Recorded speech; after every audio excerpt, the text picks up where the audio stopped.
People in Boston can expect at least a few more weeks of snow on the ground, but getting streets and neighborhoods back to normal will take more than a change of temperature. That's one of the reasons our guest recently called for a hearing on the city's efforts in snow removal and the rest of what's come to be known as winter recovery. We'd like to welcome the city councilor for Jamaica Plain and West Roxbury in District 6, Matt O'Malley. Thank you very much for being with us, Matt. Great to be with you, and happy St. Patrick's Day. Yeah, happy St. Patrick's Day and Evacuation Day. Exactly, of course. Let's think back to this hearing that you held. Yeah. A lot of unpleasant things that people put on the table here, so tell us about that first. It's not the most exciting conversation, but it is an incredibly important one. I mean, we know this has been, to paraphrase William Shakespeare, the winter of our discontent. And there'll be opportunities to talk about things that we did well and things that we could have done better in terms of the snow removal. But the most pressing issue that I think the council and the city should be focusing on right now vis-a-vis the snow is the cleanup.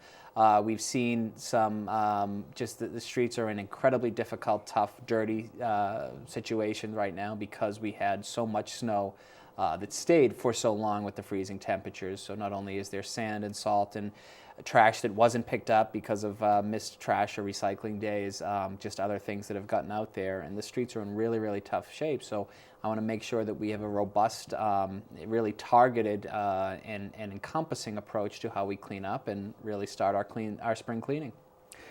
Now, what about the resources? I know we're spending a lot more money to just get rid of the snow so far, but you know, doing the job that needs to be done, what are you hearing from the mayor? It's going to cost a lot, and just to be clear, we more than doubled our snow removal budget. We had budgeted about $17 million, and we'll spend upwards of $40 million. And that figure that we get, the $17 million, is an approximation of average, I should say, of the past 5 years' snow's budget. So it goes up and down, but it's a pretty good barometer to use. Clearly, we doubled that and then some. Similarly, the cleanup is going to cost a lot more than it has. So that was one of the first issues I brought up at yesterday's hearing, is how are we going to pay for it? And luckily, there's some federal funds that's available to us because this was correctly deemed a federal disaster area. There is some federal fund that could be used not only for the cleanup, but some of the infrastructure repair in terms of potholes or buckled sidewalks, which are happening in more frequency because of the sheer amount and volume and weight of the snow. But we have to think of some other innovative ways that we can find the funding to clean these up. This is not only a quality of life issue, but just the trash, the potholes, the sinkholes in some cases is a public safety issue. It's a public health issue. I mean, it is a very, very important thing. We need to find the funds to be able to clean it up. And we also need to look at some public-private partnerships. So I was thrilled to hear the mayor tripling his annual Boston Shines volunteer cleanup program. We'll be doing it over the course of 3 weeks from April into May. People need to step up, but the city clearly needs to double and even triple their efforts going forward just to get the streets in good shape again. I know the state's trying to help some of the businesses that were severely set back by the weather, but I think a lot of businesses must have been. You must have heard about this. A wonderful new restaurant in Hyde Square at the old Blessed Sacrament Church, where the rectory used to be, called Sanctuary. Local guy from West Roxbury owned it. It was terrific. I was a frequent customer.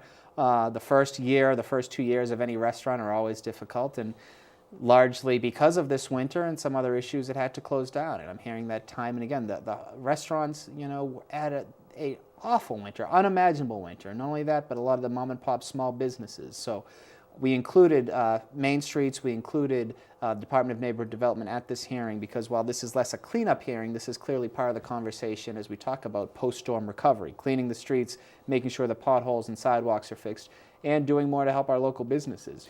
What about the need of individuals to pitch in? Because, I walk through the streets, I see some things that are almost infuriating, and yet, I can't blame the person across the street because the wind might have driven it over from someplace else. And it's Chris Cook, who's the great commissioner of parks, and I've seen this and been the victim of this firsthand. You see animal droppings out there, which we've done a very good job in this city over the last 10 or 20 years where people are more responsible. But because of the snow and because of a lack of access to receptacles to get rid of it, you're just seeing so much so many droppings and so much trash and debris out there.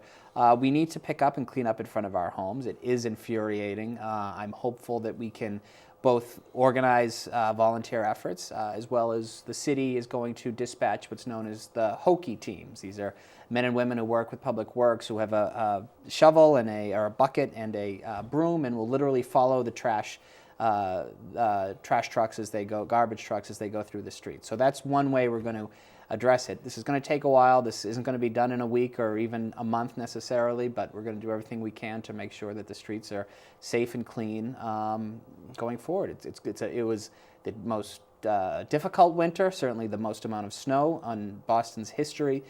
This is going to be a huge recovery effort. We need to make sure that the city's doing everything they can, not only working hard, but working smart, engaging our neighbors, working with our businesses, addressing those potholes. And, you know, I have a lot of faith in the resiliency of Bostonians. I know we'll get back there and we'll make sure the city is clean and safe very, very shortly. We have a new superintendent of schools coming to town a bit later this year, Tommy Chang. What's your take on him? You know, I haven't met him officially yet, face to face. I've been very impressed with how he's embraced innovation. The fact that he's a younger man, the fact that he's from another system, I think these are good attributes to his character. Clearly, there is a huge challenge ahead of him. We will spend probably close to $1 billion in our $2.6 billion budget that the council will be really delving into and voting on this June on public education, on traditional public ed, the BPS. It is a mammoth job, but I have high hopes for Dr. Chang, and I think look forward to working with him.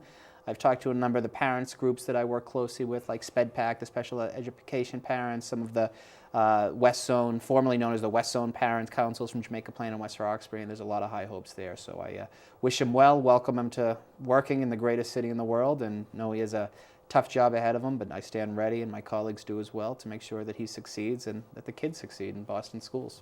I think you must have also heard some of the concerns from parents about budget cuts. Even though the city's putting more money into the school department, there's less money from other places, so some trouble ahead. There are, and there were a number of closures that were slated, including West Roxbury Academy, which is currently located in the old West Roxbury High School, as we know it. West Roxbury High was always one big school as I was growing up. About 10 or 15 or so years, I'm not sure of the exact time, it became 4 smaller schools. Then those 4 schools became 2 schools, West Roxbury Academy and Urban Science Academy. Now they're going back to the beginning of one school, just Urban Science. So, you know, I really feel for so many of the students that go there. I've talked to the mayor, I've talked to interim superintendent McDonough, urging them to keep the students who are currently enrolled in West Roxbury Academy, allow them, if they so choose, the ability to stay in the building, just to transfer over to USA. I'm not sure if the name will change now that it's back to one school. But I recognize there obviously are budget shortfalls. My heart's with those kids, and at least in my district, I hope they can stay there. Some other very good schools. My 3 nephews are at the Elihu Greenwood School in Hyde Park. And you know, school closures are a tough part of this conversation, and I just hope that if we have to do it, it's always a last resort, and we're able to take care of those kids and give them other opportunities going forward. Another issue in West Roxbury is the high-pressure pipeline for feeding into the local distributor. People in West Roxbury don't want that near the quarry, and yet there are regulators who say this is not going to be anything especially dangerous. Yeah, it has been maddening to me, the fact that FERC, the Federal Energy Research Council, I don't know exactly what the acronym stands for, but they voted that the transfer M&R station could be directly across from the quarry.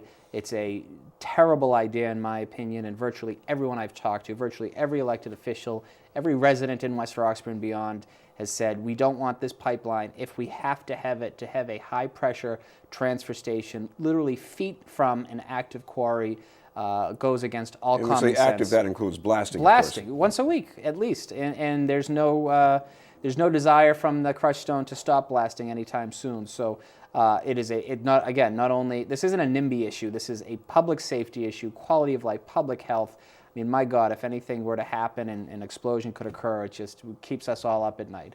We've said, and Congressman Lynch, to his credit, has been really out front. I've been working alongside him and my colleagues from the West Roxbury delegation, Mike Rush and Ed Coppinger, just working to try to get an alternative site. Again, my position is clear. I'd like to see the pipeline not happen at all. If indeed it has to happen, we cannot let that transfer station so close to the quarry. There are a million other places that it could go in West Roxbury and other parts. And it's been, the one bright light or the shining example of this is we've worked so well together with Dedham, with Westwood, with residents and local officials all throughout this corridor who all share the same concerns. Thank you very much for being with us. Always great to be with you, Chris. City Councilor Matt O'Malley. We'll have more news in just a moment.